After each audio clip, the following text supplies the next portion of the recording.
ಮತ್ತಿನ್ನೇನೂ ಆಗದೆ ಮತ್ತೆ ಮತ್ತಾದೆ, ಮತ್ತಾಗಿ ಮನದಿ ಮಗುವಾದೆ, ಮಗುವಾಗಿ ಮರಳಿ ಮನುಜನಾದೆ.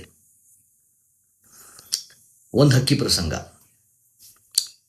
ಅನಾಮತ್ತಾಗಿ ಅದು ನಾನು ಅನಾಮಧೇಯನಾಗಿದ್ದಂಥ ಕಾಲ ಅಂತ ಹೇಳ್ಕೊಳ್ಬಾರ್ದಾದರೂ ಅದು ಆ ಥರದ್ದೊಂದು ಬರಗೆಟ್ಟ ಕಾಲ. ಕೂಡಿ ಬರದೇ ಇದ್ದರೆ ಅದೇ ಕಾಲ ಯಾವ ಥರ ಗುನ್ನ ಆಗುತ್ತೆ ಅನ್ನೋದಕ್ಕೆ ಅವತ್ತಿನ ಆ ದಿನನೇ ಸಾಕ್ಷಿ. ದಿನಂಪ್ರತಿ ಮಾಡೋ ಥರ ಆ ದಿನಾನು ಬೆಳಗಾಗೆದ್ದೆಲ್ಲ ಕೆಲಸ ಮಾಡಿ ಮುಗಿಸಾದ ಮೇಲೆ ಮಾಡೋಕ್ಕೆ ಇನ್ನೇನು ಬೇರೆ ಕೆಲಸ ಇಲ್ಲದೆ ಪ್ರತಿ ಬೆಳಿಗ್ಗೆ ಥರ ಆ ಬೆಳಿಗ್ಗೆನೂ ಕಾಫಿ ಸಿಗರೇಟ್ ಹಿಡ್ಕೊಂಡು ನಾನು ಮನೆ ತಾರಸಿ ಮೇಲಿದ್ದೆ. ಪ್ರತಿ ಬೆಳಿಗ್ಗೆ ಥರನೇ ಆ ಬೆಳಿಗ್ಗೆನೂ ಒಂದು ಬಟ್ಲಲ್ಲಿ ನೀರಿಟ್ಟು ಯಾವುದಾದ್ರೂ ಒಂದು ಹಕ್ಕಿ ನೀರು ಕುಡಿಯೋಕ್ಕೆ ಬರುತ್ತಾ ಅಂತ ಕಾಫಿ ಹಿರ್ತಾ ಹೊಗೆ ಬಿಡ್ತಾ ಆ ಬೆಳಿಗ್ಗೆನೂ ಕಾಯ್ಕೊಂಡಿದ್ದೆ. ಅಂತಂದರೆ ಇದು ಒಂಥರ ಅನವಸರದ ಅವಸರ. ಮಾಡೋಕ್ಕೆ ಕೆಲಸವಿಲ್ಲದೆ ಏನೂ ಅಲ್ಲ, ದೇವ್ರು ಮೆಚ್ಚೋ ಕೆಲಸ ನೋಡಿ. With due respect, I am feeding a life form below our food chain. ಕೆಳಸ್ತರದ ಜೀವಕ್ಕೆ ನೀರಿಡ್ತಾ ಇದ್ದೀನಿ. ಅದಕ್ಕೆ ನನಗೆ ಹೆಮ್ಮೆ ಅನಿಸುತ್ತೆ. ಹೆಮ್ಮೆ ಹೆಸರು ಹೇಳ್ಕೊಂಡು ಹೆಮ್ಮೆ ದಮ್ಮು ಬಿಟ್ಕೊಂಡು ಕಾಯ್ಕೊಂಡಿದ್ದೆ. ಯಾವತ್ತೂ ಬರ್ತಾವೆ ಅಂತೇನಿಲ್ಲ, ಆವಾಗವಾಗಾದರೂ ಖುಷಿನೇ. ಅವು ಪುಟ್ಟ ಪುಟ್ಟ ಹೆಜ್ಜೆ ಇಟ್ಟು ಕೊಕ್ಕು ಬಿಚ್ಚಿ ನೀರು ಕುಡಿದು ಖುಷಿಯಿಂದ ಚಿವುಚು ಗುಟ್ಟಿ ಪುರ್ರ್ ಅಂತ ಹಾರೋಗೋದನ್ನು ನೋಡೋದಕ್ಕೆ ಒಂಥರ ಮಜಾ.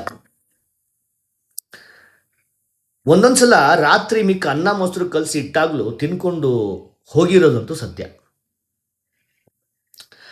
ಹಾಗೆ ಅವತ್ತು ಕೂಡ ನನ್ನ ಆ ಹೆಮ್ಮೆ ಕ್ಷಣಕ್ಕೆ ಕಾಯ್ಕೊಂಡೇ ಇದ್ದೆ.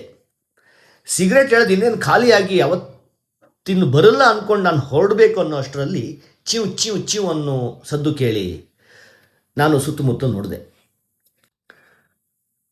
ಹಕ್ಕಿ ಕಾಯಿಸಿತು, ಆದರೆ ನೋಯಿಸಿರಲಿಲ್ಲ.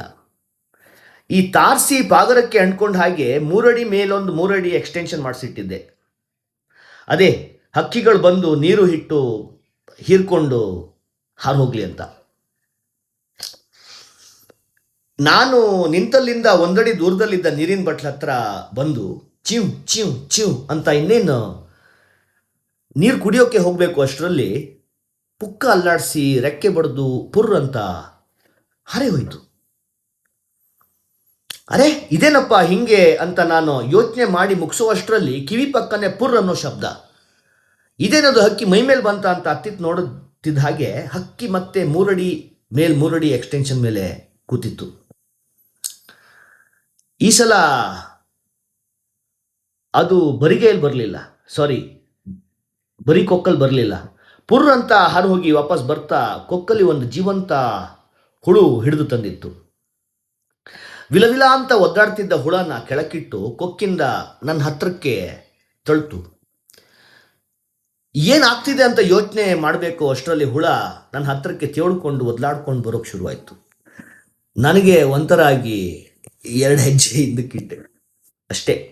ಹಕ್ಕಿ ಕೆಟ್ಟದಾಗಿ 1-2 ಸಲ ಚಿವ್ ಚಿವ್ ಅಂತ ಚೀರಿ ಚಂಗ್ ಅಂತ ಹಾರಿ ಹಿಂದಕ್ಕೆ ತಿರುಗಿ ಬಗ್ಗಿ ತನ್ನ ಪುಕ್ಕ ಎತ್ತಿ ಅಂಡು ತೋರಿಸಿ ನನ್ನ ಬಟ್ಟೆಗೂ ಸೇರೋ ಥರ ಪುಚಿಕ್ ಅಂತ ಹಿಕ್ಕೆ ಹಾಕಿ ತಿರುಗಿ ಅಷ್ಟೇ ವಿಕಾರವಾಗಿ ಚಿವ್ ಚಿವ್ ಚಿವ್ ಅಂತ ಚೀರಿ ಹಾರೋಯ್ತು. ಚುಕ್ಕಿ ಹೆಣೆದು ವಿಚಾರ ವಿನಿಮಯ ಮಾಡಿ ವಿಷಯ ಅರ್ಥ ಆಗೋಕ್ಕೆ ಸ್ವಲ್ಪ ಹೊತ್ತು ಹಿಡಿತು. ಹಕ್ಕಿ ಹೋಗ್ತಾ, ಅಯ್ಯೋ ದರಿದ್ರ ನನ್ನ ಮಗನೇ, ಏನು ನೀನು ಮಾತ್ರನ ನನಗೆ ನೀರಿಡೋದು? ನಾನು ನೀನು ಹುಳ ಇಡ್ತೀನಿ, ತಿನ್ನು ಡ್ಯಾಶ್ ಡ್ಯಾಶ್ ಮಗನೇ ಅಂತ ಉಗಿದು ಹಾರು ಹೋದಂಗಿತ್ತು. ಅಲ್ಲಿಗೆ ನನ್ನ ಹಾಗೂ ನನಗಿಂತ ಕೆಳ ಸ್ತರದಲ್ಲಿರೋ ಪಕ್ಷಿ ಸಂಕುಲದ ಮಧ್ಯೆ ಏರ್ಪಟ್ಟಿದ್ದ ಮರ್ಯಾದೆ ಹಂಗಂಗೆ ಮುರಿದೋಯ್ತು. ಅಂದಹಾಗೆ ನಡೆದಂಥ ಈ ಸನ್ನಿವೇಶನ ಒಂದು ಹಿಕ್ಕೆ ಪ್ರಸಂಗ ಅಂತ ಕರಿಬೋದಾ? ಅಡೋಡ್ನಾಥ.